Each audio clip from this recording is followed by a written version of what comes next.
Now it's time for And the Winner is Motorsports Show, a production of the ETV Live Auto Sports Entertainment Network.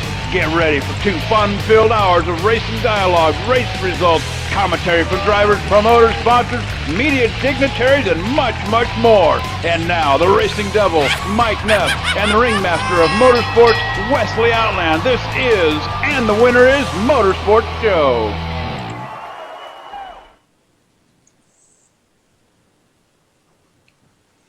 Well, ladies and gentlemen, welcome once again to another great edition of And the Winner is Motorsports Show. It is September the 10th, 2012. Mike Neff, how are you, my friend? I'm groovy, brother. How you doing? I'm doing great. And before we go any further with our show tonight, in observance of the 11th anniversary of 9/11, I would like to pause for 11 seconds of silence in memory of all those lost at the Twin Towers. It's such a tragic day that happened back on 9/11, 2001. I'll never forget it. I was in high school, and I was coming out of the coach's office after a football meeting, and the next thing you know, I'm seeing the plane on television, and the next thing you know, you see another plane crash into the building, and you're like, okay, this isn't no accident. This was intentional. But we live on. We thank so much to our military, our 5 branch forces of military, and the fire and the rescue police, everybody to keep us safe. And before we get our show underway today, I would like to have 11 seconds of moment of silence in memory of all of those fallen people.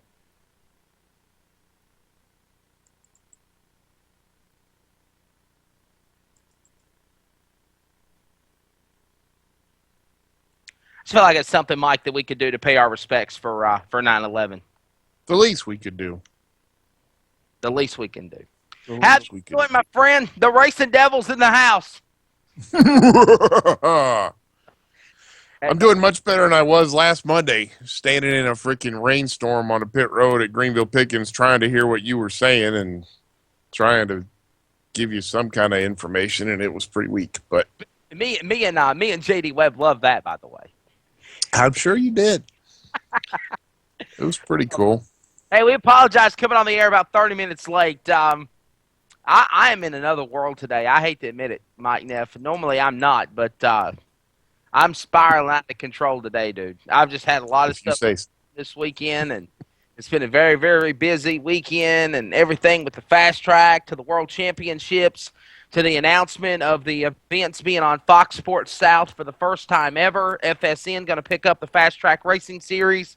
It's just been a very, very busy last 96 hours. Super Nationals, too, brother. It was wide open. What do you mean Super Nationals? The Super Nationals were in Boone, Iowa this weekend, man. 251 dirt modifieds. And you know what's such a shame? The World 100, the granddaddy of dirt late model racing, was that Eldora this weekend. Only 123 cars. 123 is a pretty good number. Yeah, but you had 250 modifieds. Come on.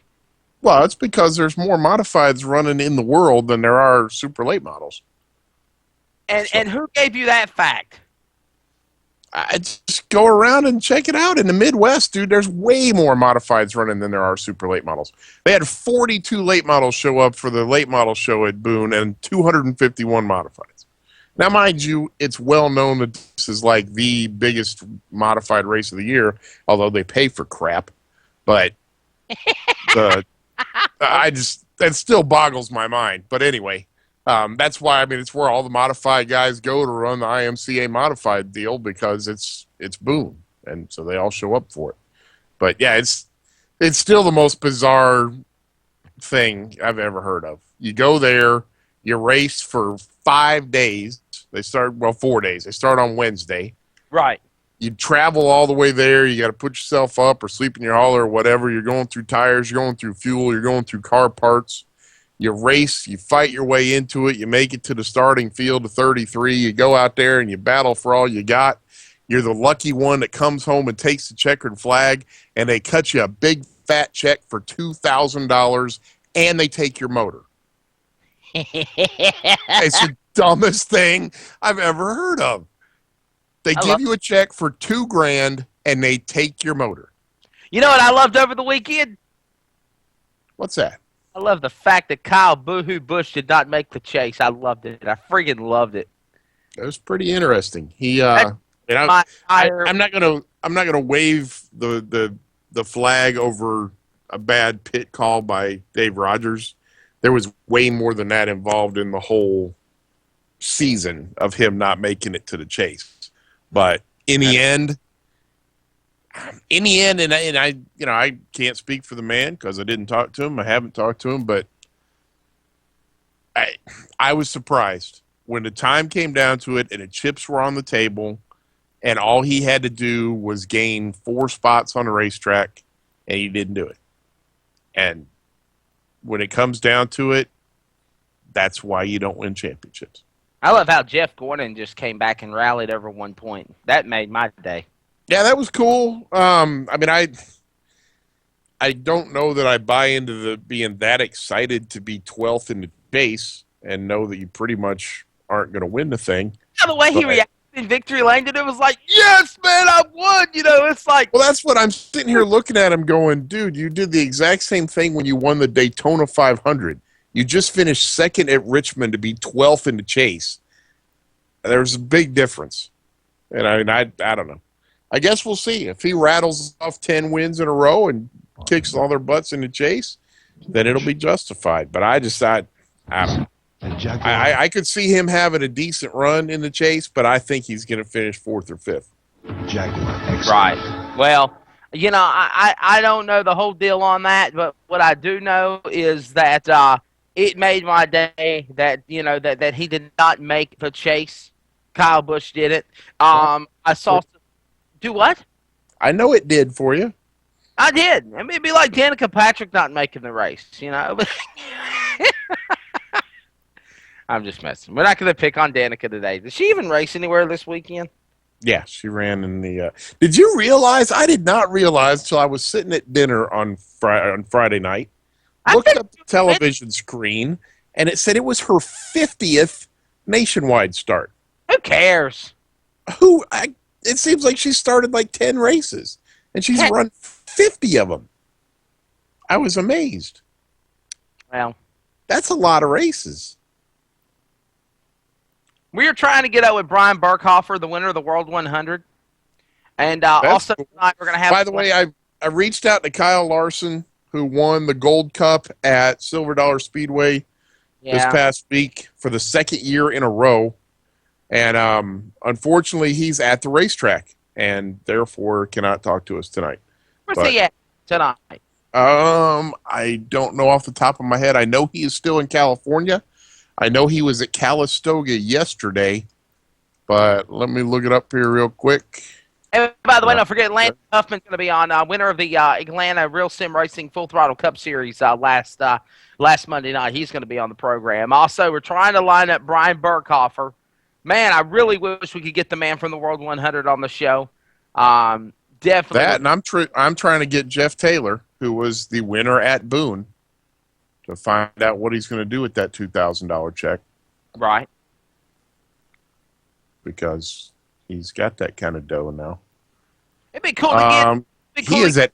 Kyle Larson is at Antioch Speedway in Antioch, California, running a 410 winged sprint car tonight.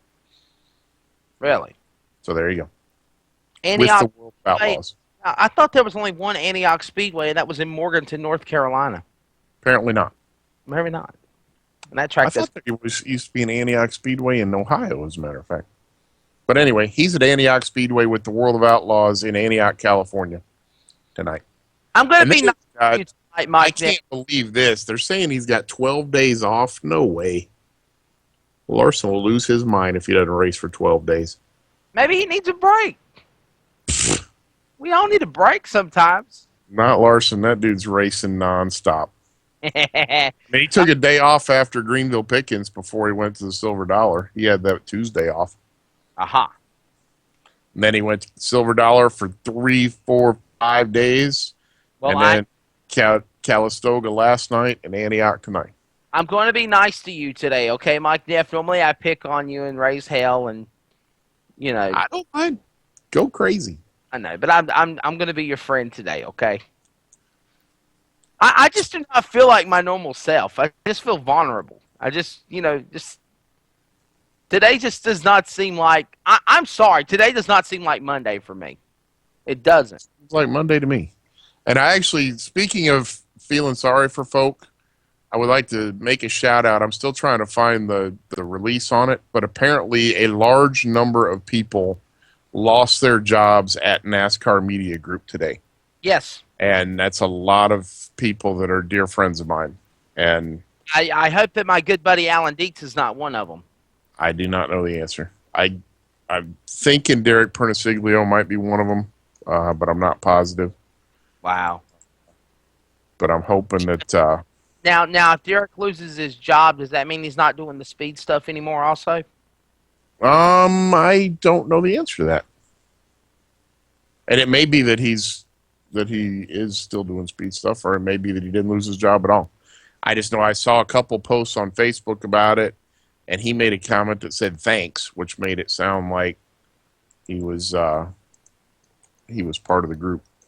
Right. Wow. Man, I'm trying so hard to get in contact with Brian Burkhofer. I've sent a contact to his PR person, and he was the winner of the World 100 on Saturday night. A decade after claiming his first Globe Trophy, Brian Burkhofer out of Muscatine, Iowa. The Muscatine Madman is what I call him. That's what his nickname was on the Eldora website. He went to Victory Lane on Saturday night, celebrating his second annual World 100 triumph after Mother Nature took the win on Friday night, the most prestigious event in dirt late model racing in the industry. It was condensed into a one-day affair. Everything got pushed into one day, Mike Neff. I'm talking about Saturday morning, 8 o'clock. These guys are out there hot lapping. Normally their asses are in the bed asleep. And they're out there hustling and bustling to try to make the 42nd annual World 100. Yeah, heaven forbid dirt guys get smart and actually run during the daylight. Dude, we always joke about there's just a complete different mentality between asphalt and dirt. Yeah. I was talking with Nick Hoffman at the Iredell County Fair on Tuesday. He was up watching online from Boone when they had the late model show on Monday night, along with I can't even begin to tell you how many hobby stock heat races and stock car heat races and everything. He quit watching at 1:30 in the morning, and they still had 30 races to go. 30 at 1:30 in the morning. What are you talking about? At Boone for the Super Nationals, Monday night was the first night. They ran the Deary Brothers Super Late Models, hobby stocks, stock cars, some subcompacts, I think. But at 1:30 in the morning, and they had been running since like 6 o'clock or 7 o'clock at night. They still had 30 races to go at 1:30 in the morning. That's crazy. It is. Now, I do give the folks at Boone credit. They rework the track every 10 races, and it takes them 15 minutes. Uh-huh. When they drop the rag on the 10th race in a row, they bust out there, they plow up the entire track, they water it, and they pack it back in, and they are done in 15 minutes. And that is pretty impressive. Definitely.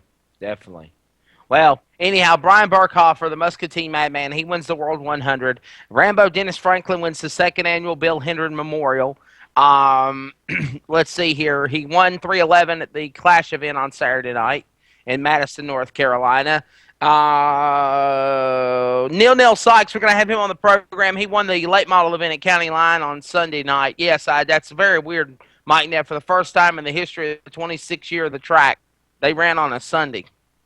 And that's why I feel like I'm warped right now. Because I'm not used to... You're warped anyway, but it has nothing to do with the racing deal.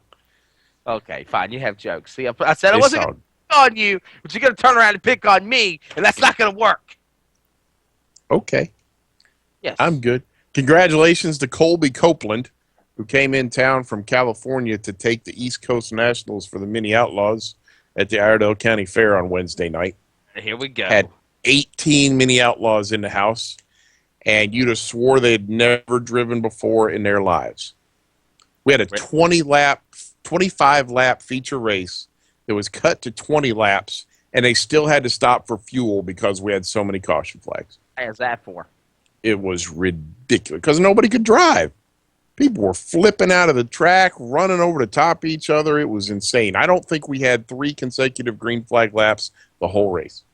Really? It was awful. I don't know what in the world got in there, buddy, but it was a terrible race.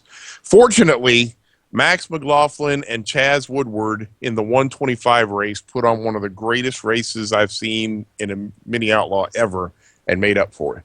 They had a 20-lap feature, and Chaz got the jump on Max, who has pretty much been dominating the 125 class all year, and it was tough to pass. And so Chaz had the lead, and Max was trying high and trying low and spun out one time and came from the back to the front. And then both of them got spun out, and Chaz still got the jump. And they split the leader after they had spun. They went on either side of her, and it was just a phenomenal race. They were within half a car length of each other for probably 18 of the 20 laps. And Max got by him with 1 to go and took the win. But it made up for the awful open race because the open guys drove like they didn't ever know how to drive a race car. Absolutely. I'm still trying to get in contact with, believe it or not, Brian Burkhofer Racing and trying to get Brian Burkhofer on the program. I'm pretty certain he's probably been very, very busy the last couple of days, and after probably winning, been at his financial advisor's house for a while. yeah, probably. Got to come up with something to do with all that dough. $50,000. It was $45,000 to win, and then somebody put up another $5,000, and they made it $50,000 for the winner. So he pocketed $50,000 on Saturday night at the World 100. What do you say we take break number 1? Have you got race results lined up around the country? I do. We do? All right, well, look, we're going to take a break. First 15-minute segment in the books. We're going to stay until 8 o'clock tonight. Sorry we came on a little bit late, 30 minutes behind. Like I said, I feel like I'm in no man's land. I feel like I'm in another world right now is how I feel. Anyhow, we're going to come back from the break, and when we do, we will have race results from around the country with Mike Neff. Don't go anywhere. You're tuned in to the September 10th edition of AndTheWinnerIS Motorsports Show, a production of the ETV Live Auto Sports Entertainment Network. Be right back after this. Yay. The fever. Intense. NASCAR racing experience. The authentic racing experience. Packages start at just $329. Thrilling. Yeah! The rush. The NASCAR racing experience. Call 1-877-RACE-LAP today. ETV Live, always pushing the bar just a little bit further, is proud to introduce ETV Live Radio, supported by the HD Radio Network. ETV Live Radio features classic rock every hour, every day. You can also catch live events such as Race Day broadcast right from the booth. Open Paddock Live at 9:30 p.m. Tuesday nights. The Pit Report on Friday nights at 7 p.m. ETV Live Radio featured in the sports section of iTunes. Get the mobile app from TuneIn.com and look for us on Windows Media Guide. ETV Live Radio on the HD Radio Network.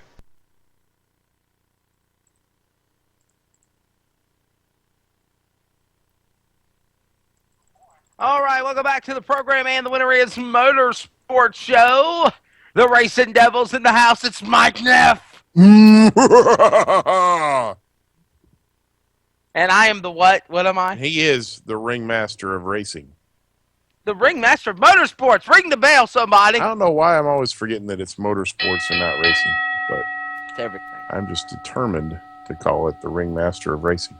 And back once again as not the co-host like he was last week, but back in the executive producer seat is J.D. Webb. John Wesley, Magic Fingers, which even though I've not heard a word from him today, is manning the board. He's doing the communications and all that good stuff, handling all of the engineer work. And we are the fabulous 5 that come up with, what made it 4? We're the 4 horsemen that come up with the ETV show every Monday. And by the way, speaking of another great show, The Open Paddock every Tuesday night, 9:30 Eastern on the ETV Live Auto Sports Entertainment Network. Join Sean Peachin and company for an exclusive look at everything talking about the world of IndyCar, the IZOD IndyCar Series, the Infinity Pro Series, the Mazda Road to Indy. You name it, they cover it. Open Paddock for open wheel lovers every Tuesday night at 9:30 on ETV Live. And by the way, remember also on HD Radio Network, ETV Live Radio is also on Tuned In Radio, iTunes Radio, and the Windows Media Guide. So, Mike, you got a bunch of outlets you can tune into the program. Have you downloaded your? Well, wait a minute. You got a dinosaur phone. You've got a phone like JD Webb. I got a phone like Arnold Ziffel. Who the hell is Arnold Ziffel? Who's the pig on Green Acres? I had to go climb up the telephone pole to use the phone. And JD Webb's got a rotary dial phone. Exactly. It's a little JD is a man after my own heart. Probably remembers when we used to have party lines, and you had multiple houses on a street that would share a phone line. You had different phone numbers, but you shared the phone line. So when you went to make a phone call, you had to pick up the phone and listen to see if somebody else was talking before you could dial the phone. So is that basically, in layman's terms, the phone call orgy? Well, I mean, it was early on wiretapping because you could pick up the phone and listen to what was going on down the street. If somebody was doing something they weren't supposed to be doing, you could find out about it. Oh, wow. Okay. And you'd get people would be like, I think somebody picked up the phone. I got to call you back. Make sure you don't tell my wife that, you know. Yeah, I said, don't mention that. Oh, wow. Classic, man. Classic stuff. Classic stuff, man. Absolutely. Hey, what do you say we call up, let's say we call Landon Huffman, I believe. We're going to call him up. Sounds like a plan. Landon Huffman is the winner of the RSR Full Throttle Cup Series. Remember, tonight at 9 o'clock, they will go at it again tonight at 9:30. Green flag from Richmond, the final race before their chase for the Full Throttle Cup. That will be at tonight on ETV Live from Richmond. Of course, they follow the same NASCAR schedule. And again, Richmond is tonight, the last race before the race. Yeah, percolate your my coffee too is what. For a race? You mean they're doing a chase thing too? Yeah, they're last race. So sad. What? The chase is awful, dude. I don't know why somebody would emulate it in play racing when it's so bad in real racing. Yeah, well. Oh, well. But hey, engineer, cue up some awesome racing background music, if you would, and let's turn it over now to Mike Neff for race results around the world. Take it over, Mike. I don't know about around the world, but we got a handful of them, to say the least, and more of them than just in the United States. Race results from September 3rd through the 9th, the IMCA Super Nationals. Saturday night, September 8th, the Modifieds, the big show, 251 of them showed up. Jeff Taylor was your winner. Brandon Blocklinger was second. Kyle Strickler from Mooresville, North Carolina, who we tried to have on the show last week, led the first 8 laps, came home in third. Brandon Beckendorf was fourth, and Justin Aringer was fifth. In stock cars at Boone, it was Donovan Smith with the win over Chad Palmer, Trent Murphy, Dan McInthune, and Sean Hovell. Northern Sport Mod saw Nick Roberts take the trophy ahead of Jesse Sobbing, which it's sad to hear somebody has a last name of Sobbing because they probably are a big whiner. But anyway, Troy Jaravets, Corey Rose, and Doug Cook rounded out your top 5 in the Northern Sport Mods. And finally, in the hobby stocks, they had some 180 of those, I do believe. Shannon Anderson was your winner. Brandon Pruitt was second. Heath Tulp was third. Corey Madden was fourth, and Devin Smith rounded out the top 5.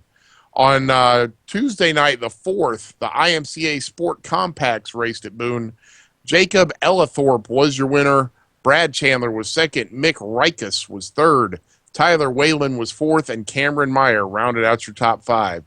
And on Monday night, the 3rd, the Deary Brothers Late Models put on a show. 42 super late models showed up to compete. Mike Murphy Jr. took the checkered flag. Andy Eckrich was second. Jeff Ike was third. Daryl DeFrance was fourth. And Mr. Dirt, Ray Gus Jr. rounded out your top 5. September 9th, Saturday night, Richmond International Raceway in the Sprint Cup. Clint Boyer went from crying like a baby to his team to coming home with the checkered flag. Jeff Gordon battled like he thought it was 2002 instead of 2012 into second place.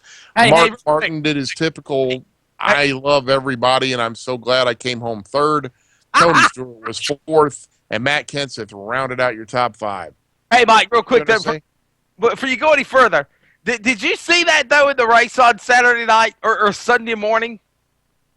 When Clint Boyer's cussing out his spotter, I think it was? Clint Boyer lost his dang mind. He's like, what are we doing? I need some lap times. You got to tell me who's behind me. And I'm just like, dude, suck it up. The next thing you know, he's leading. And I'm like, you are killing me, man. But yeah, that was pitiful. And it was so funny because he even laughed about it after the race. He's like, you have all the full range of emotions.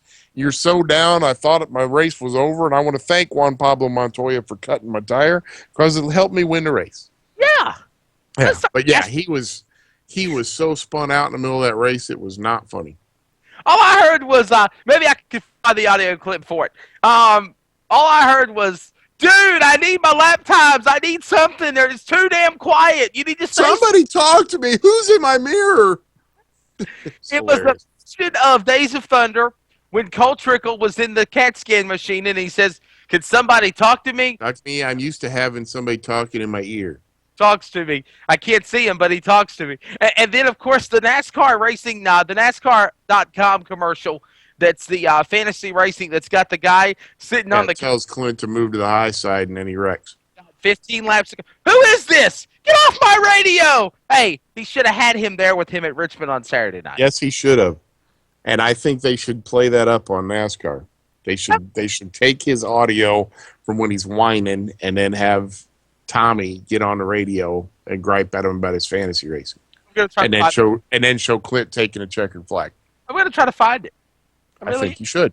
While you're doing that, we'll talk about the Nationwide Series from Friday night in a total onslaught of Cup racers.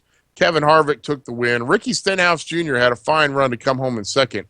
Kurt Busch, showing that they can run at Richmond if nowhere else in a Kyle Busch Motorsports car, came home third. Denny Hamlin was fourth, and Michael Annett rounded out your top 5. Oh, wow. That's so wrong.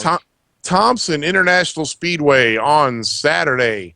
NASCAR Whelen Modified Tour. Justin Bonsignor took the win over Bobby Santos. Ryan Preece was third. Todd Zegedy, love that last name, was fourth. And the old man Ted Christopher rounded out your top 5. The Whelen Southern Modified saw Andy Seiss take the win. Matt Hirschman came home in second. Rob Fuller was third. Burt Myers was fourth. And Tim Brown rounded out your top 5. What track was this at? That was at Thompson International. Oh. I think they ran a combined event, but they didn't show combined results. So I'm not positive if it was combined or if they ran back-to-back races. Barrie Speedway on Saturday, the NASCAR Canadian Tire Series. Pete Shepard III took the win. Andrew Ranger came home in second. Noel Dowler was third. Steve Matthews was fourth. And Dexter Stacy rounded out your top 5. Also on Saturday at Autodromo Miguel E. Abed in Mexico, Rogelio Lopez took the win over Jorge Getters. Ruben Pardo was third. Hugo Oliveras was fourth. And Abraham Calderon was fifth. Motor Mile on Friday night saw the renewal of the rivalry. Philip Morris and Lee Pulliam going at it. Depending on who you listen to, Lee spun himself or somebody spun Lee when he was trying to get past Philip. Started at the back of the pack and battled all the way back up to third place, but that was the best he could do. Philip Morris scored the win. Frank Denny Jr. started way back in the pack and came home second. Lee Pulliam was third. Josh Berry was fourth, and Chris Bowen rounded out your top 5. In Limited Sportsman, I could only find 3 guys. They didn't have the results posted on Motor Mile's website, but they did have them on Race 22's Facebook page. So a shout out to the Race 22 guys. Told us that in limited sportsman, Scott Lancaster was your winner. Garrett Bunch was second. Kyle Dudley rounded out the top 3. And in street stocks at Motor Mile, it was Matthew Gussler taking the win. Scooter Hollinsworth was second. Barry Gregory was third. Cheryl Carls was fourth. And Jessica Harmon rounded out your top 5. And at Eldora Speedway World 100 Dirt Super Late Models, Brian Burkhofer held off Scott Bloomquist, Brad Neat, Daryl Lanigan, who's been winning everything, so that's an accomplishment in and of itself, and Jason Feger rounded out your top 5. And as previously mentioned, at the Iredell County Fairgrounds, Mini Outlaws East Coast Nationals, Colby Copeland came in town from California to take the win. He beat Pete Shepard, Jimmy Elledge, J.D. Fry, and Steve Cerniak. And that is your results as I have them. Absolutely, and also want to throw out some other ones. Also, Fast Track Racing Series at Cleveland County Speedway in Lawndale, the Bill Hendred Memorial 2. And your winner was Rambo Dennis Franklin. We're trying to get him lined up on the show here in a minute. Rambo Dennis Franklin was your winner. Second spot went to Furman Parton. Third to David Smith. Fourth to Zach Mitchell. And fifth to Steve Bonall. There was a total of 40 cars there. And with that, Scott Hendren? Huh? What happened to Scott Hendren? Steve Hendren? Or Steve Hendren? He didn't race it this year. He was officiating. He officiated. Oh, well, that's too bad. He whooped them last year. I was hoping he'd do it 2 years in a row. Yeah, he put Ricky Weeks in the 29 car, and it didn't go well. That's not too good. That's not too good at all. So, anyhow, Ricky ain't done much lately in anything, has he? Yeah. No, he hasn't. And by the way, I just want to throw out a couple of stats here real quick before you cut me off again. In the last end of August, since the end of August to September, Rambo Dennis Franklin has collected a total of $19,000 in winnings in the last couple of weeks. Nice. $19,000. And all those cars he runs. With the third place finish, do what? That'll help him pay for all those cars he runs. Oh yeah, and When with they're that, down there at Lancaster, they rolled out like 5 or 6 cars. well, that's Team AES. They have a lot of cars. So. Yeah. Well, somebody's got to pay for them. Yeah, and with the third place finish, David Smith, who we had on the show, JD Webb, last Monday night, he went on to be the 2012 Fast Track City Chevrolet Touring Division champion. Ta-da. Ta-da. Awesome. It's a good I'm thing. excited to talk to Landon now that I find out he actually runs a real race car, too, so I can find out how hard it is for him to put a clip on his sim racing car versus his real car. You're such an ass. You know that? Because I still say that's the difference. I'm not saying play racing doesn't have its place. It's just not real racing. You're so wrong. Seriously. Why do you always have to, ruin it for everybody else? I'm not ruining it for anybody. You talk. Okay. All right. I digress. I think he lives in Hickory, don't he? 828 number? It sounds like a Hickory number, don't it? I don't think so. We'll find out here in a minute. Well, yeah, we're going to find out as soon as we talk to him. I call him right now. I imagine if I could pull up his Facebook page that JD was kind enough to send me, it'll probably tell me on here where he's from. Mike is the kind of guy that would pop a kid's balloon. You're exactly right, Mike. JD. Yeah, and then I'd buy him freaking 5 of them to make up for it. You would. Yes, I would. Yeah, put ready, die, or something in him. He's from Claremont. Hello? Hey, Landon Huffman. He's next to Hickory. Yeah, it's Landon and Wesley on AndTheWinnerIS. How you doing, buddy? Good, how are you? Landon and Wesley. It's Mike and Wesley. Yeah, thanks, brother. Appreciate the love. Hey, Landon, how you doing, brother? Pretty good. I couldn't stop laughing about you saying that JD said you're going to pop kids' balloons. Oh, wow. Hey, man. Landon? Opportunity presents itself. You got to do what you got to do. Okay. Now, let's talk about some real racing or some sim racing, whichever you want to do.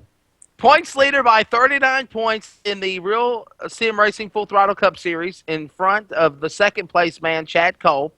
You've got 5 wins this year, 7 top 5s, 11 top 10s, and you have led the most laps this season on the Full Throttle Sim Cup Series program. You pretty confident going into the race tonight in Richmond and getting ready for the chase next week? Yeah, Richmond's one of the tracks that I enjoy racing at. I'm more of a short track kind of guy. I ain't much for the mile-and-a-half tracks. On sim racing, you more have to save your tires on the mile-and-a-half tracks, and I'm not the greatest at that, but I've gotten better throughout the season. But yeah, I think I'll have a pretty good shot at Richmond, and the chase is coming up, and I've got some momentum going into it, so I think I'll be pretty good. Absolutely. Mike? He is 16, and he does run limited late models at Hickory Motor Speedway. That's what I was just looking up. Hickory. Yes, you race at Hickory. Birthplace of the NASCAR stars. Yeah, limited late model. It's step underneath late model stock car. Just a little bit cheaper. Just looking for some money right now. And Landon, if I remember correctly, didn't you also run in the Southeast Limited Late Model Series? I think you ran a couple of races there last year, and you ran at Myrtle Beach for the 400. That actually, we are going to do that this year. Okay. I haven't actually ran a race in the Southeast deal yet, but hopefully we're going to make it to Myrtle Beach this year, and we may make it down there earlier. Their late model stock deal is actually the same as our limited late model motor deal, so we may go down there and run some late model one week to try to prepare us for that Southeast race, and I think we're going to try to run at Ace Speedway near Burlington here. It's October 12th, I believe, October 12th or 13th, and we're going to try to run there, so got a good schedule ahead of us. That's going to be a big, big thing. A matter of fact, Mike Neff, I'm actually going to be involved in that deal. Limited late models are going to be racing out there, asphalt limited late models, and dirt late models on asphalt. Yeah. And I'm going to head up with David Sells, the dirt late model portion of it. So really looking forward to taking care of that deal. That's going to be a pretty exciting event. I hope we get about 20 late models or more up there for that show, paying, I think it's $1,500 to win. That'll be pretty entertaining, to say the least. They always put on good shows at Ace, though. Ace is a heck of a track. Yes. Yeah, my dad's ran there several times in his career, and I think he ran there last time he won. The last time he ran there, he won. It was a Goodies Dash Series race back in, I don't know when, back in the 90s. So he knows a lot about that track, and hopefully it'll help me when we go there. And, of course, your dad, it's all coming together. It's all coming to me now. Your dad is Robert Huffman, who drove the number 37 applesauce car in the White House apple juice. Yes, yep. in the White House apple juice number 37 car in the NASCAR Goodies Dash Series, which was also the ISCARS Dash Series, iPower Dash Series, you name it, they did it. Yep. But he had one hell of a career running for the Dash cars.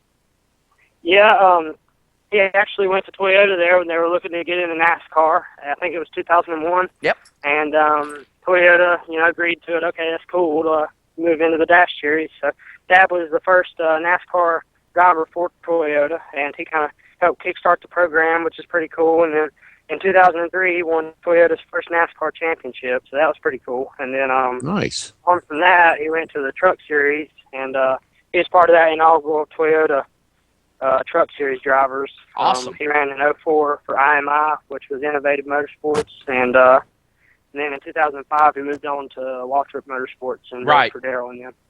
Definitely. And what's your dad doing these days now, Robert? What's Robert doing these days, Landon? Well, the past 2 years he's helped out. He's been team manager for X Team Racing, which was a K&M Pro Series East team that fielded some Brazilian drivers, and last year they fielded Matt DiBenedetto, which was from around here. Yes, sir. And Coleman Presley as well. So you know what I love? I love when Matt DiBenedetto drives in these NASCAR races, and you listen on MRN, Mike Neff, and Barney Hall cannot get that guy's name right. Barney Hall is like the best announcer of NASCAR for radio, and he could not say, to save his life, Matt DiBenedetto. Yeah, Matt, he's a guy. It's a challenge. I mean, that's a lot of syllables and a lot of vowels. I think he's calling Benedudo. Yeah, but seeing Matt drive is cool because the dude can wheel it and he keeps his car clean. That's the thing I've always enjoyed watching with him.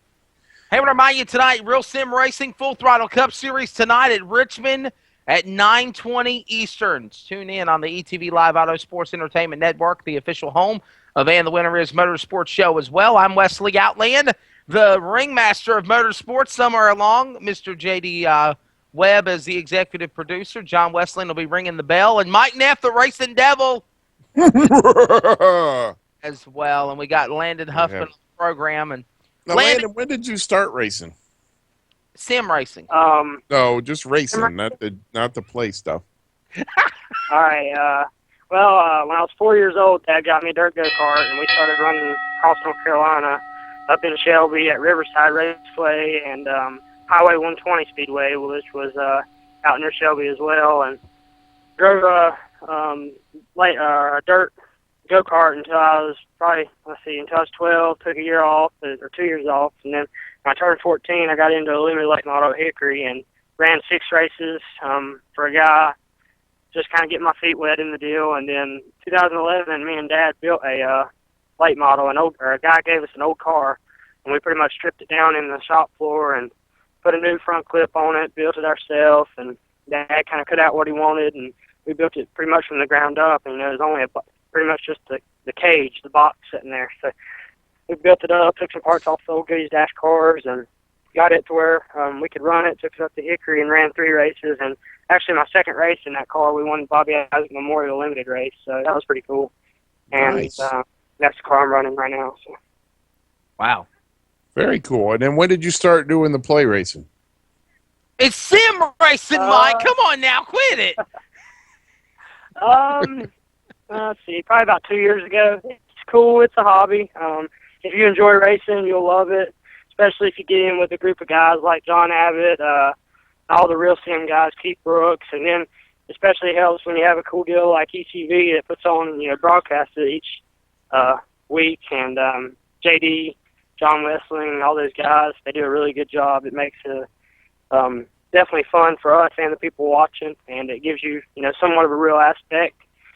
Sim racing itself, it helps your racecraft. I wouldn't say the physics are exactly right, but like I said, it's a hobby, and it's something fun, and it's the way the drivers and the fans can interact with each other. So. Absolutely. And Very it's cool. playing. It's Dude, it's still playing. How much does it cost you to put a front clip on your sim car? why you have to be so negative about it? I'm asking. You're telling me it's not playing. It costs money to race for real. It doesn't cost a whole lot of money to sim race other than paying for your membership to iRacing or to whatever service is providing your racing. Hang on a second now. Don't get all mad. Let me ask you a question though, Landon. Yeah. When you run like on a sim race and you go to a place like Hickory, does it kind of help you out when you finally go back to the real track or whatnot, and kind of knowing what to expect, how the way the banking is, how the curves are, what best line it is to drive, things like that? Well, unfortunately, they don't have Hickory on iRacing, but if they did, I'd be able to tell you. But I have heard Matt DiBenedetto, he is on iRacing, and so is Coleman, and we have fun on there and, hang out and race. But Matt says that it definitely helps if you've never been to the racetrack, because they do laser scan the track. So, like, all the bumps and stuff in the track and what they do to the car are correct. As far as, actually driving the real race car, no, it's probably not going to help you. But if you've never been to a track, especially a road course, it'll definitely help you on your braking points. And Yeah, exactly. That's what I was going to say, your braking points and shift points and stuff like that. Even on an oval, it's going to give you the bigger ovals, which, like you said, your mile and a halfs are a little weaker for you, but it'll help you get those braking points on bigger ovals, too. I don't understand you. I don't get you. One minute you're for it, the next minute you're against it. What? Dude, I have told you all along, play racing serves a purpose, and it does help, but it's not real racing. You always try to cross that line and tell me it's real racing, and it's not. It's on a computer. If you head on into the wall, you hit reset, and you got a brand new car to go do it with again. You do that in your limited late model, it's going to be a week or two before you get that front clip replaced. I think there's a reset button. That. Is it escape? Yeah, exactly. Yeah. That's my point. Well, anyhow, How have you done at Hickory this year? Since Mike does not like sim, he doesn't like He's talking. sitting ninth in points in the limited series. As a matter of fact, looks like he's about 310 points out of first place, though. So he's got some work ahead of him if he's going to try and John championship. Wessling says, John, what the hell was that? That would be. I am actually at a football game. So. Oh, okay. Well, go whoever you were at. Nice. Who are you at? What high school? Who is it? Bunker Hill High School. It's actually a powder puff football game. So. Go women! Awesome. Ain't nothing exciting than watching women running up and down the field. There you go. But yeah, You only get to see it one time a year. We've missed probably 5 races this year, and we're still 9th in points. So I haven't been able to run a full schedule because of Dad racing, and I actually am one of the tire guys on the 14 car, Daniel Suarez, which is one of Dad's cars. But I haven't been able to race every week, so that's what's hindered me some. But we've won one time, finished second 4 or 5 times. I don't know. I'm learning, so we're getting better. You say, well, Daddy, let me drive more. I want to drive more. Definitely want to drive more. Hey, So, Landon, were you hanging out at Greenville Pickens in the rain last weekend? Actually, I was not. I got smart and did not go to that one. Yeah. You were lucky. But, Landon, I got a question, buddy. The thrill of winning is the same, and the wrecking of and is the frustration of wrecking, is that the same?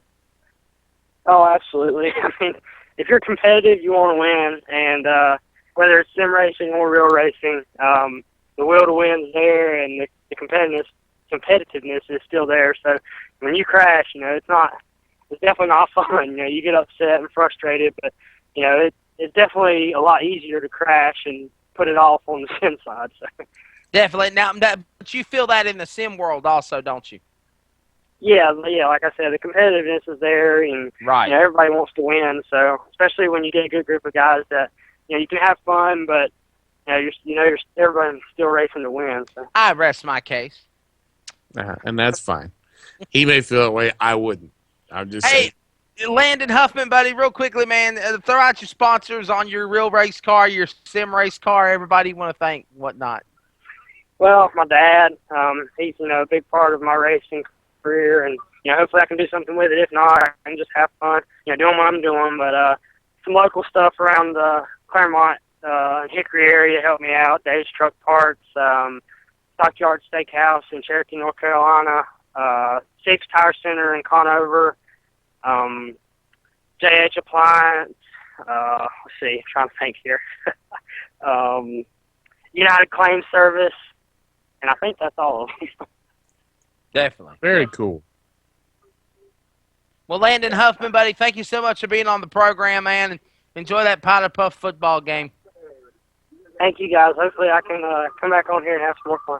Absolutely. That'd be great, brother. Win another race and we'll have you on. Go win a limited race and we'll have you on. All right. That'd be cool. Absolutely. Take care, Landon. See you guys. That's Landon Huffman and the driver on the program in reality and sim. Does that make you happy, Mike? It does. It makes me happy. Even though I find it hard to believe that he could win the sim race at Richmond and a limited late model race at Hickory and have them be the same thrill. You know what? You're so stupid. I'm just saying. That's all I'm saying. I've played virtual darts and I've played real darts, and it's not the same as winning at that. And I can't imagine it's the same at winning in playing Golden Tee golf versus real golf. Oh, Lord. I've hit a hole in one on a simulator, and I've come darn close on real golf, and it was way more thrilling in real golf than it was on a simulator. Go just pop saying. It's balloons, Mike. While we take this break, we'll be right back with more great And the Winner Is Motorsports show right after this on the ETV Live Auto Sports Entertainment Network. When we come back, we're going to try to get Rambo Dennis Franklin on the program. The Pit Report, featured every Friday night at 7 p.m. live on ETV Live Radio. Join Dakota Ehrman and J.D. Webb for weekly race recaps, driver interviews, and updates. Unabridged, uncensored, and no knotheads, cowboy. The Pit Report, live on ETV Live Radio, 7 p.m. every Friday night.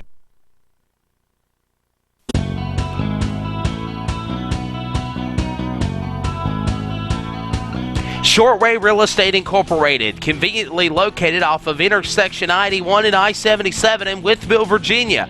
Services all of Southwest Virginia in residential, farms, recreational, and commercial properties. The company is owned by Jason and Judy Short. Judy has been in the real estate market for over 15 years and is the broker of Shortway Real Estate. And they have two of the top agents in Southwest Virginia. Their goal is simple: to provide the best customer service and build business on repeat clients. You can get pre-approvals in less than 20 minutes. They have many properties located on over 300 websites nationwide. You can call 24 hours a day, 7 days a week for customer service guaranteed. And guess what? Licensed in Virginia, they can show you any property listed in the Commonwealth state. They're located at 1205 East Main Street in Wytheville, Virginia.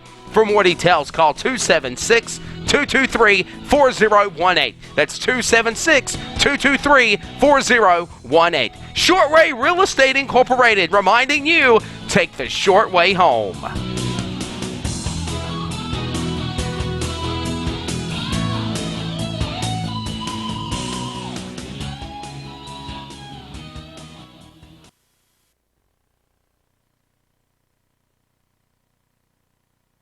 Hey, welcome back to, and you know what? I'm going to let Mike take us back on the air. Go ahead, Mike. Welcome back to And the Winner Is, your racing, rambling, wrecking, simulated live racing show that you can see every Monday night from 6 to 8 o'clock, at least until we find a better time to put this thing on the air. I'm Mike Neff, the racing devil. He is Wesley Outland, the ringmaster of motorsports. Ding, ding, ding. Joined by JD Webb and John Wessling, the guys that are pushing the buttons and making it sound right. Welcome back to a crazy, wacky, wild, wonderful Monday night. How was that? That was awesome. Thank you very much. You're the man. I do pay attention once in a while. That broadcast school that you never took paid off. That's right. The Concord School of Broadcasting. Oh, wow. Hey, what do you say we School give of Rambo Dennis Franklin a call, man? That'd be great. Rambo's I'd love awesome. to talk to Rambo. I Yeah. like fat guys that drive race cars. You're so stupid. What? Have you seen him? I promise you, you ask Rambo, he's going to tell you he hasn't been a size medium for a really long time. We'll love this. Hey, I'm going to try to get on Brian Burkhofer. We're going to try to get Brian Burkhofer on the show next week. I'm trying to get Jeff Taylor on this week, and he's not responding to anything I sent him. Smack everybody. Smack me. Rambo Franklin on the line. What's up, Rambo? What's up, buddy? Hey, Mike Neff says he likes big people. I like fat people that drive race cars, so I got a question. When's the last time you wore a medium?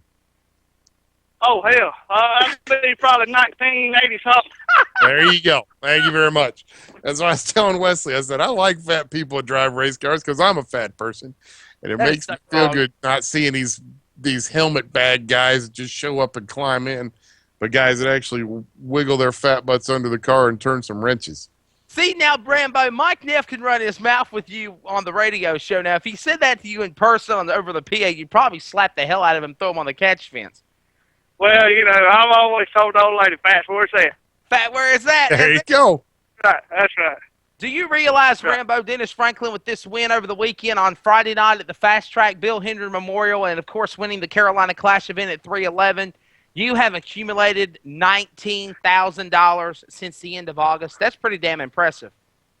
Yeah, we're rolling right now. It's like I told the guy come through today. I was out there washing the car. You know, everything just going together right now. You know, we can stop tomorrow, but we're going to keep plugging away as long as we can. Definitely. Now, Mike Neff was talking about that he went down there for the oh, hell, what race was that? The event at Lancaster? Yeah. Or Crown.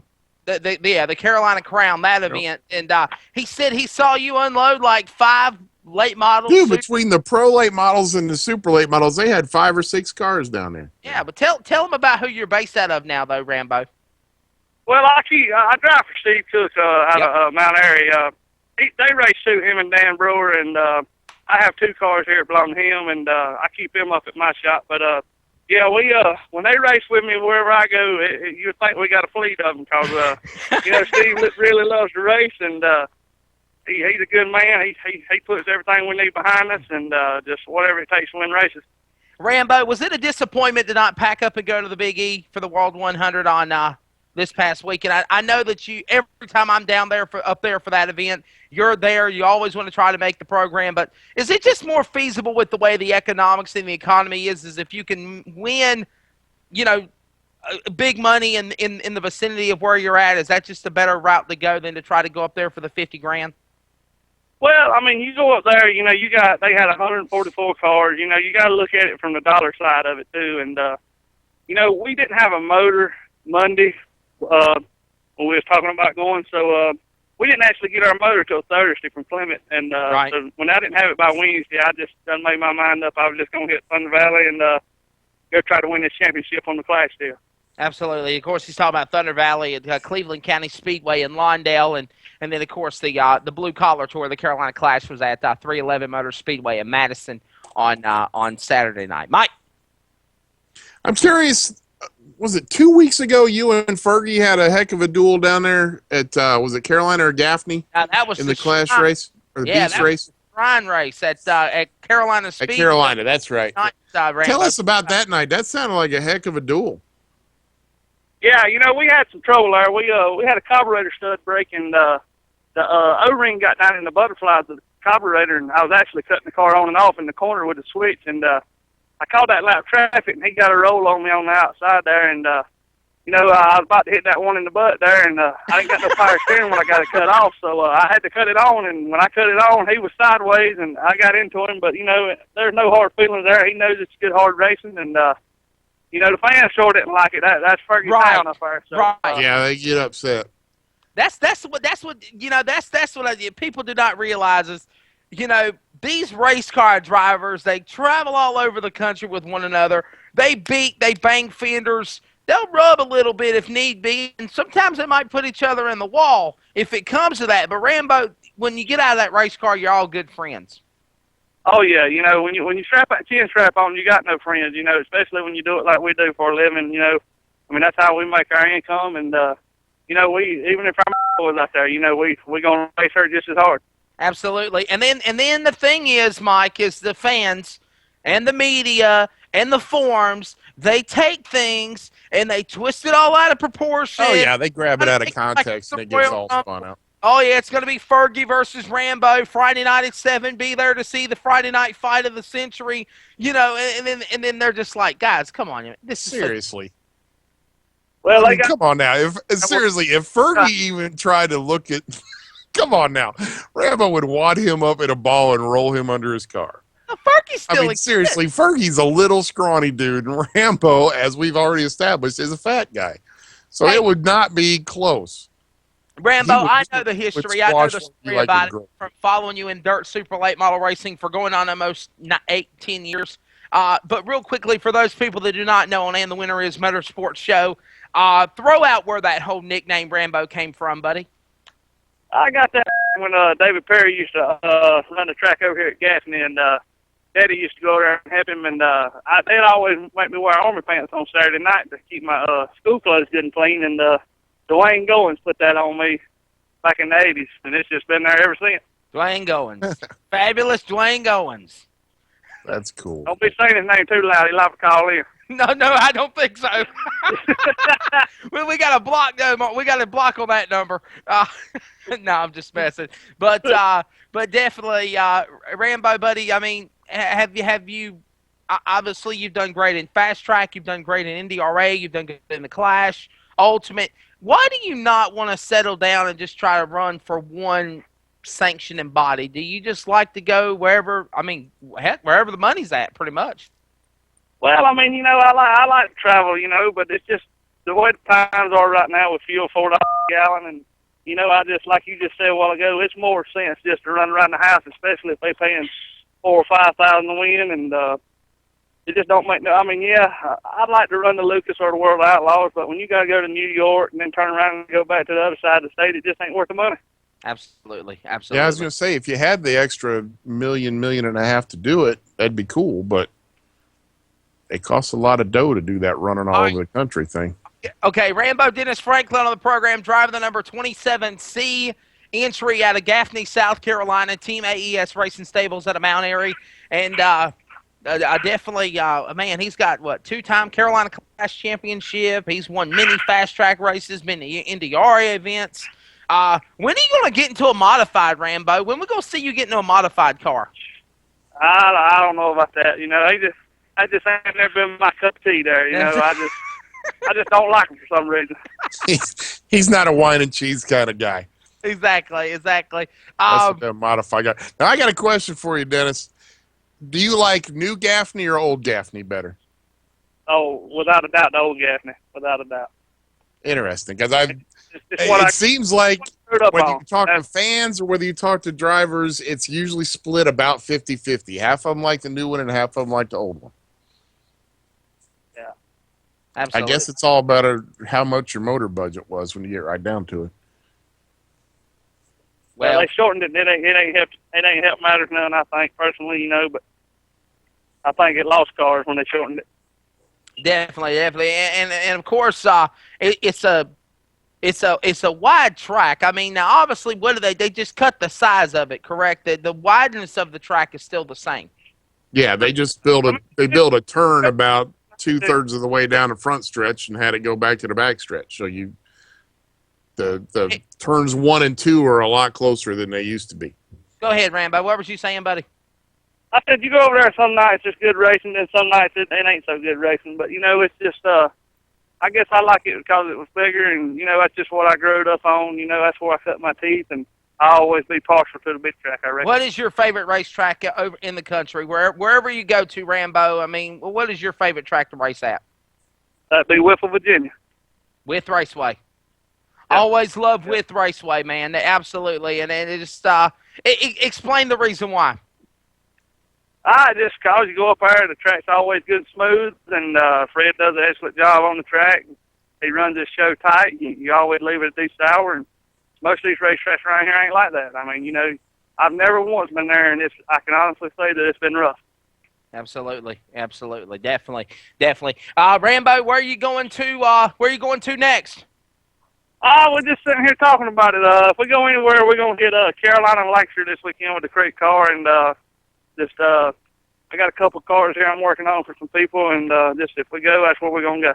Absolutely. So what do? Do you do like Brewster Baker from Six Pack and just kind of have that motorsports guy out decide where you're going to go from week to week? Well, we know where we're gonna race. You know, it's just this weekend. You know, we got a little chance here to take some time off, and but we probably won't. You know, we racers, and we'll probably wind up down there racing Carolina like. Absolutely. Now, what is more fun? Is it more fun running a pro late model crate car or a super late model? It don't really bother me which one I run. I mean, you know, they just whichever one's paying the money. There you go. It's all about the money. Whoever's got the bigger checkbook's what we're going to run. Absolutely. Now, Rambo, do you ever see yourself in the future? I mean, you've got a great career here in the Southeast and very well respected in everywhere you run at. But do you see yourself maybe one day running with the Lucas Oil or the World of Outlaws in a full-time late model schedule? Well, it's something I'd like to do, you know, just one time, you know, before I quit or something. But yeah, I see us doing it here in a couple of years. We just right now we're not organized enough to do it, and I'm not gonna say we ain't got the money to do it, but we just ain't organized to do it right now. And what about the Hell Tour? Could you ever see yourself doing the Hell Tour? 30 No, races in 30 days? I don't believe they do that. Do what now? I don't believe I do that just because of the strain you got to have. We talked about doing it one time, but I mean, you need about 10 good crewmen, and you know, it's just that's a lot of strain on everything. Yeah, you know, and some luck. You're exactly right. You need some luck. And I was talking to somebody also about the Hell Tour, and of course they call it the Hell Tour because it's plumb hell.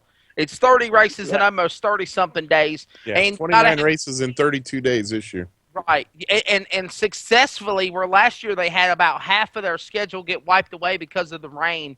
Every race got successfully ran this year. Yeah, they had one reschedule this year, and they still got the race in. So exactly, so every race was put in the books. But you know, you got to have a fleet hauler at about the Midwest of the United States. You meet up with that. You change the cars. You got to go to the car wash every day. You got to clean the cars. You're stinking. You're smelling. You got to have new cars, new tires, new fuel, working on the cars. You got to have basically, Rambo, an entire fleet of cars sent to the Midwest if you're going to run them, or if you attempt to use the cars you have to have a motor, a transmission, or at least double that. It's a grind. It definitely is.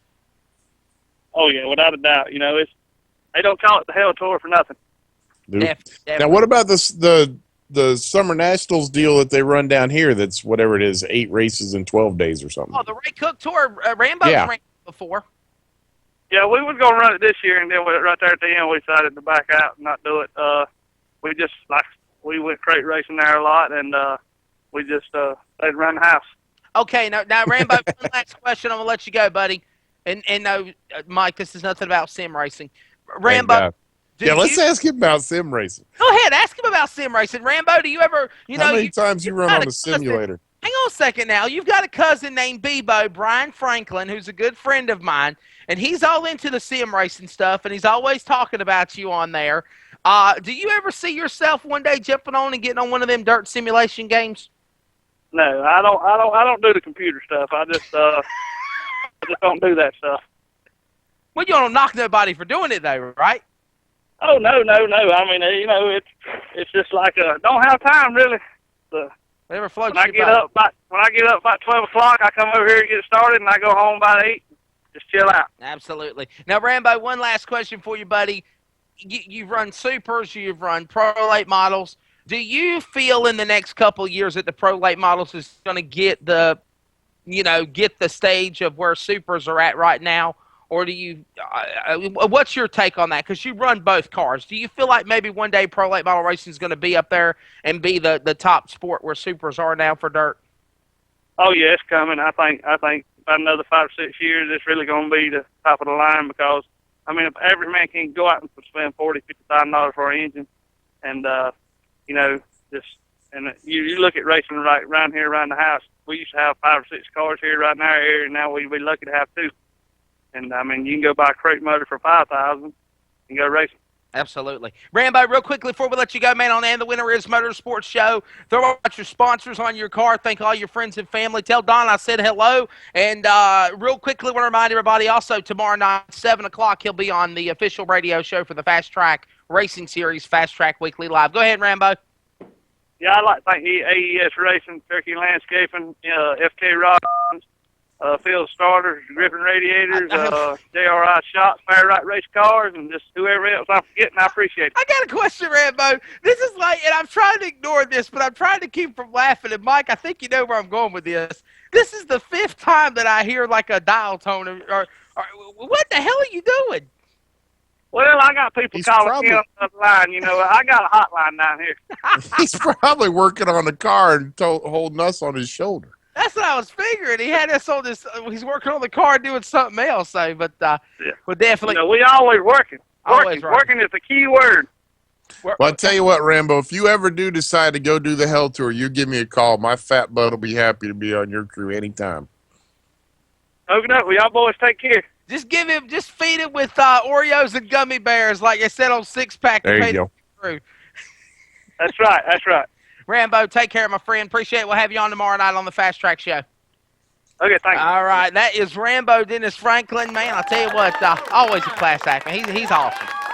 He's a dog. I mean, and it's just one of those good old boy types. You know, you see him at the track and just go up and BS with him, and he'll stand there and talk to you as long as you want to talk to him, as long as he's having a decent night. If he's thrashing, he doesn't want to be anywhere near you. But I don't blame him for that. I wouldn't want to be around anybody if I was thrashing either. And and I definitely just appreciate the fact that, like you said, he's a down-to-earth local country boy. Yep. But he can get down with the best of them. I mean, I've seen him. He can wheel it. With Jimmy Owens, I've seen him bang it with Bloomquist, Earl Pearson Jr. You name it, he can do it. Yep. Oh, let's say we take a break and we're going to we need to take a break and talk to Jeff Taylor before we get out of here. Yeah, definitely. I think we got about 22 minutes left to go on the show. Let's take break number 3. We'll be right back with AndTheWinnerIS Motorsports Show. Jeff Taylor after the break.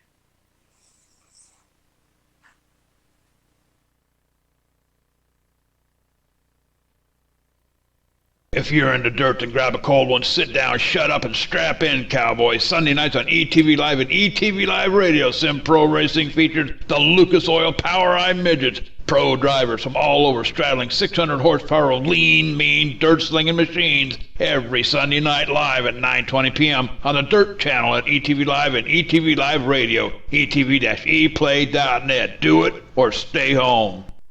Fever. Intense. NASCAR racing experience. The authentic racing experience. Packages start at just $329. Thrilling. Yeah. The rush. The NASCAR racing experience. Call 1-877-RACE-LAP today. We'll be ready to come back. Hey, welcome back. Well, too late for that. Welcome back to AndTheWinnerIS Motorsports Show. That was awesome. And we were here, we were doing behind the scenes, talking off mic, you know. Hey, and the thing is this though, Mike Neff, if you listen to the races on the radio, on television, sometimes you catch that little glimpse of what somebody is saying off camera. Oh, yeah. That's why they tell you whenever you're in broadcasting, the mics are always live. Mics are always hot. So, but basically what I was trying to say was you know, the last 30 seconds, let's not try to say anything, but the word's out. The jig is out, like that song goes. It's over. Talk about Jeff Taylor before we call him up. Jeff Taylor won the Super Nationals at Boone, Iowa. Started about 8th. Something like that. And our own Kyle Strickler led the first 8 laps. And then I forget who got in there, and Taylor came up at the very end and led at the end of the race when they paid the big money. So out of 250 plus of the IMCA Super National Modifieds, when it was all said and done, the grind had ended, Jeff Taylor won the $2,000 payday. Jeff, how you doing, buddy? And lost his motor. Great. And lost his motor. They take your motor. Why do they take your damn motor from you if you won the race?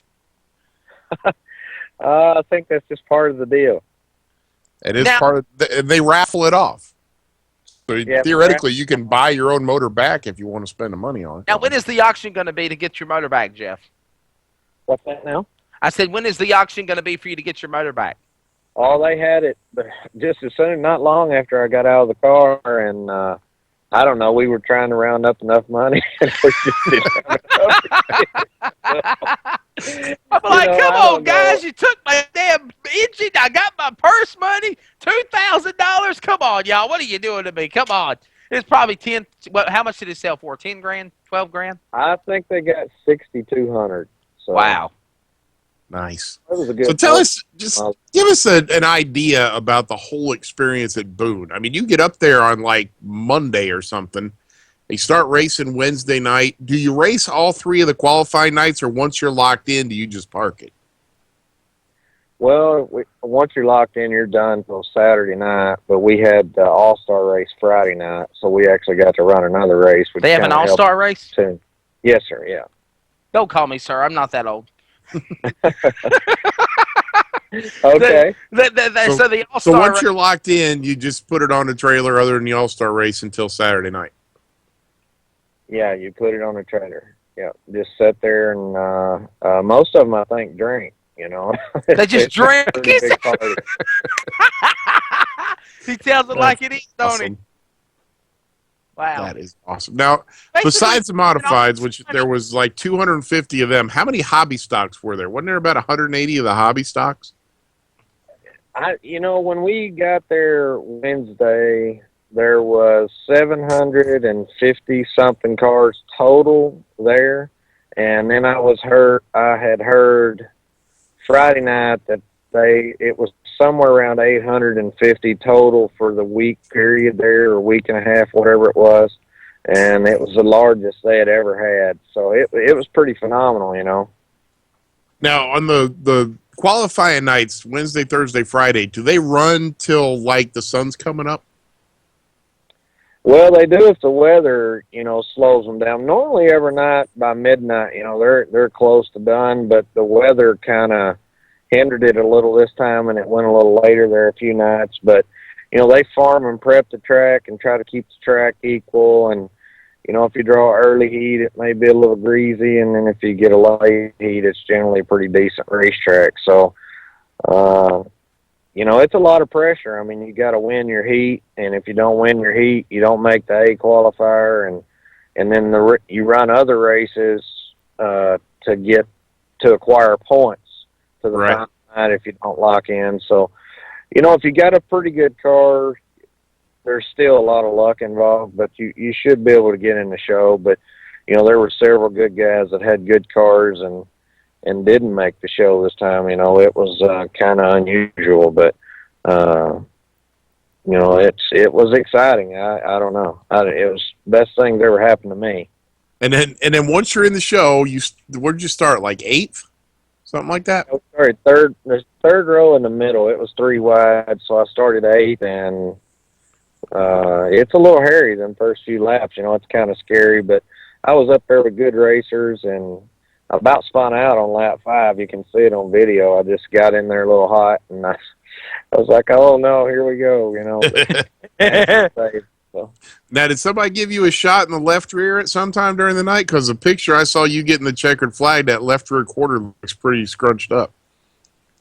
Yeah, the boy I was racing for the lead there, I got the second about, I think, halfway through the race, and caught him, and, he was a tick better than me off the corner, so I said, well, I'll make it interesting here and see if I can get him early, and went to do a slide job and kind of changed my mind, and then went ahead and decided to go ahead and do it, and didn't quite clear him, and he didn't like it, but the next couple passes, I passed him clean, and he raced me clean, and, it was real class act there, that dude, he shook my hand after the race, and he said, you led the one that counted, and, I don't know, hate to do that, but, nobody remembers who run second, so I had Exactly.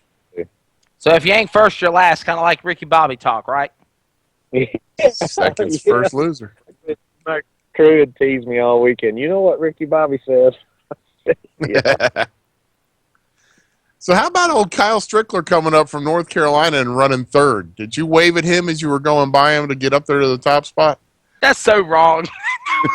I don't really know most of them guys, but I've seen them, and they're all good racers. But he had a good car. He had an exceptional car there. The night before I watched him race, and I had him picked to be one of the guys that was going to be tough to beat. Right. Either him or Noteboom, and Noteboom got in a crash, so you don't want to see it happen, especially when we're buddies. But the Strickland kid, I think he had a new Shyrock car, and him and Kelly's big buddies, and those cars are good. He was fast, and Yep. I don't know. Once I got to him, and I was a little better than him, and I knew he was probably maybe a little better than the Bocklinger kid, and I was like, man, this is going to be interesting, So I just kind of bought my time there, and then I almost waited too late, but it worked out for the best. Of course, he's talking about Kelly Shyrock, and Shyrock was the we had him on the show here Yes, back we earlier. did. May, I think it was the driver of the United States Modified Touring Series. Yep. Oh, yeah, Now, is that he's a the United best. States Modified Touring Series event? No, it's IMCA. It's Totally IMCA. different. Okay, it's IMCA. It's IMCA Touring. Okay. But you got Now, how many years have you been trying to win this thing, Jeff? That was my second attempt. The first attempt, we made the show, and they hauled me off with the tractor on lap 2. That's not good. Now, we had a debate about this earlier when we were talking about you being on the program. And, of course, again, Jeff Taylor, winner of the IMCA Super Nationals, is on the show winner at Boone Speedway in Boone, Iowa. And the question is this. You had the World 100, the granddaddy of dirt late model racing at Eldora Speedway on Saturday night. You had the IMCA Super Nationals on over the week at Boone.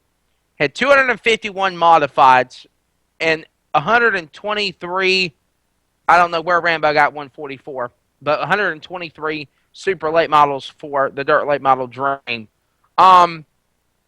Is it because there's more modifieds in the Boone, Iowa area, or is it true to the fact of the statement that Mike Neff said that there are more modifieds in the country than there are dirt late models? Oh, I think there's probably twice the number of modifieds than there is late models. Could be 3 times. I've heard as many as 6,000 modifieds in the U.S. I don't know. I know there's around 32 or 3,300 licensed IMCA racers. So there's quite a few. And I would guess there's probably somewhere around 1,500 late model racers. Wow. Yeah, in the Southeast, it's just now catching on, and I think you're going to see more of it as the time goes by, and people realize how much more economical it is to race modifieds than it is to race late models. Well, And it also goes to your point about pro late models. I think the pro late models are going to take over supers, and it's going to get down to pro late models versus modifieds. But I still think, especially in the Midwest, I think you're always going to have more modifieds than you're going to have late models. And it's big in the Northeast too. You got to remember the Northeast dirt late model racing or dirt modified racing is the king by far. I mean, there's way more modified racers in the Northeast than there are late model guys. Definitely. There are a lot more modified cars up in the Northeast. And then, I hate to say this, but to compete against the modifieds, the sprint cars, the midgets are big up in the Northeast. Oh, yeah. So, I mean, it's, that's what's making me feel, okay, maybe this is kind of ridiculous to say this because equilibrium, it's just a matter of where the track, where the location is of where these classes are big and popular at. Mm-hmm. Yeah, there's quite a few cars up in the Iowa, Kansas, Nebraska, all up in North Dakota, all up in that area. There's several IMCA modifieds. I mean, that's got to be their bread and butter up in that area. I don't know. It's that late model deal is very expensive, and the modified deal seems to be more affordable, and especially the IMCA deal. They kind of police it to where money's only going to get you so far, right? And that's and then they take your motor when you win their big show. Oh yeah. I mean, I knew what was going to happen when but I got a good motor builder. That Mullins race engines, you can't beat him. Definitely. Is Boone Speedway your home track? Is that where you race at? Batesville Motor Speedway, Batesville, Arkansas. Wow, Arkansas. Wow, the home of the topless. Now, does your engine builder cut you a deal when he builds you your next engine after the publicity you got him by winning the Super National? I don't think so. Well, we're in negotiation now. So. I would hope he'd cut you a little bit of slack after you put his motor in victory lane at the biggest show of the year.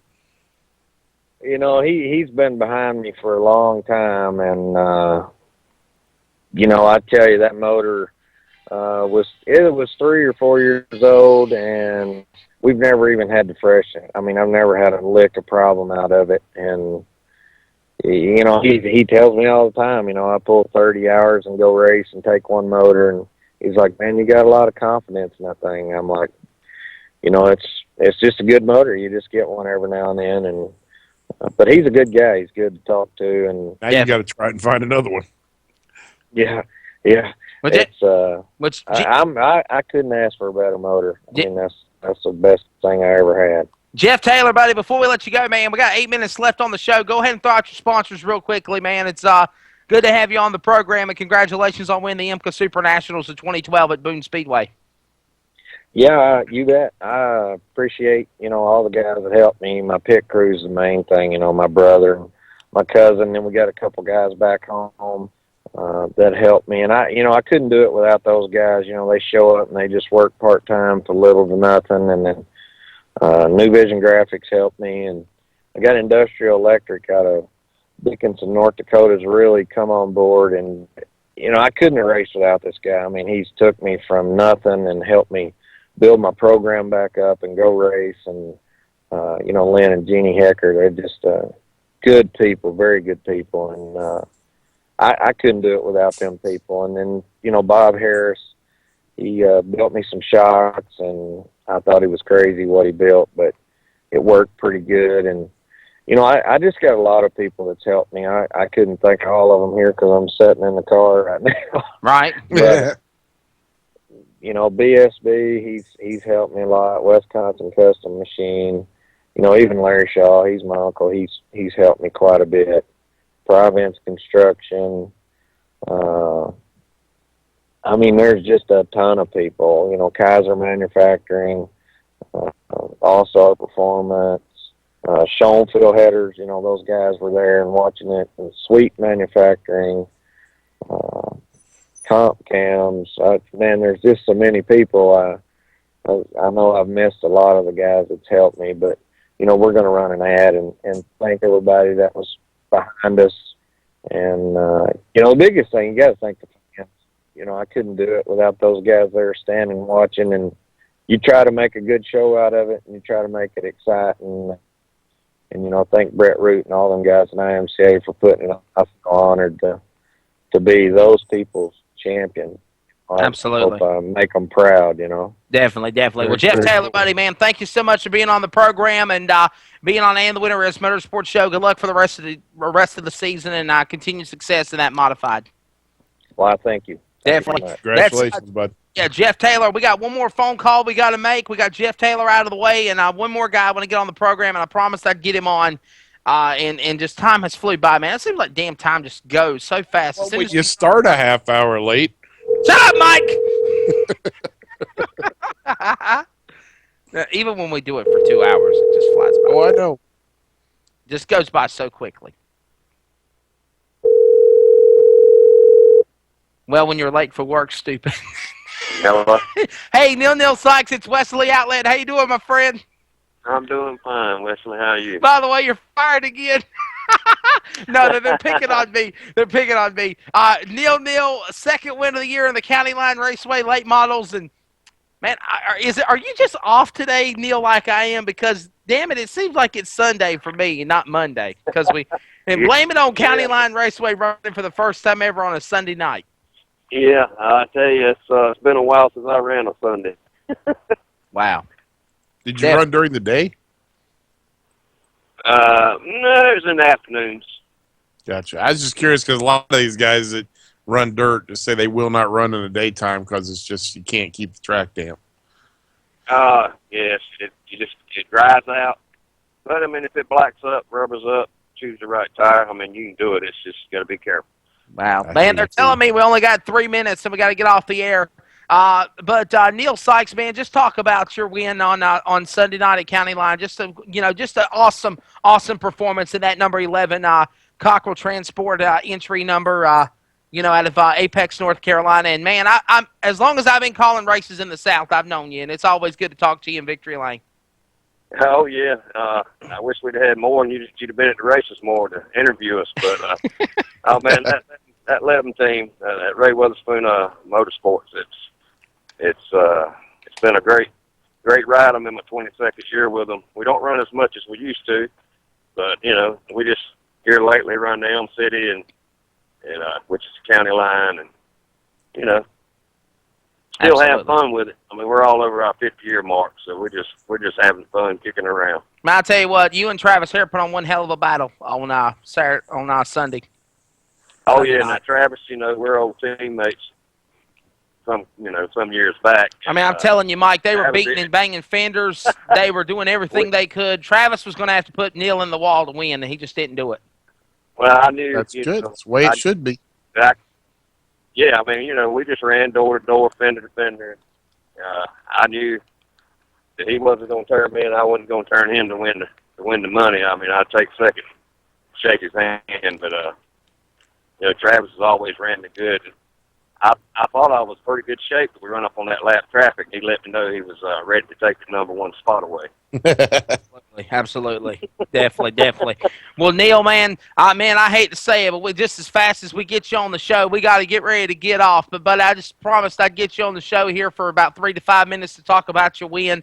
And, man, what are you doing next Monday? Let's book him for next Monday, Mike. Okay. Let's Tell them to book go win another race Saturday night. Let's book you for next Monday. Win Saturday night. I don't care if you win. I'll put you back on anyway. We'll book you for next Saturday. We'll book you for next Monday night, Neil, and you'll be our first guest on the show. Okay? Hey, that'll be fine, Wes. Definitely, buddy. Definitely, man. Thank you a lot, guys. Absolutely. So everybody, Thanks we're gonna for have to coming let Sykes go. He was on for about 3.5 minutes, but just man, as fast as we get the show on the air, we got to go. But mark it down. First guest on the show next Monday afternoon at 6:00. Neil Sykes from Apex. Remind me of that, Mike. I forget. Done deal. So Got just remind me. Before we get off the air, final closing thoughts. Chase begins, Chicago, a bunch of other stuff, crazy mess. This weekend, I don't know what the hell I'm doing. Jimmy Johnson's going to win the whole thing unless something catastrophic happens, and I'm really hoping I can get somebody to hook me up with free tickets to go see the drag races at Charlotte because I'd like to go see the straight line stuff. Absolutely. That's right. That's where I'm going to. This weekend, the O'Reilly Nationals at ZMAX Dragway. Yeah, Looking man. forward to possibly coming up and playing with Lindy Baticki on the microphone at ZMAX. Hey, he's Mike Neff, the Racing Devil. I am Wesley Outland, the ringmaster of motorsports. We're going to come up here. Don't forget, 9:20 Eastern tonight, RSR Full Throttle Cup Series from Richmond next. The last race before the chase. Coming up here now, we're going to play back to some music on the HD Radio Network and ETV Live Radio. How about Eddie Money? 2 tickets in paradise because Mike Niff said he needed 2 tickets to ZMAX. I need 2 tickets to see ZMAX. That's what I need. That'll be paradise for me. We're Wesley and Mike. We'll see you next Monday. Peace out. Yes.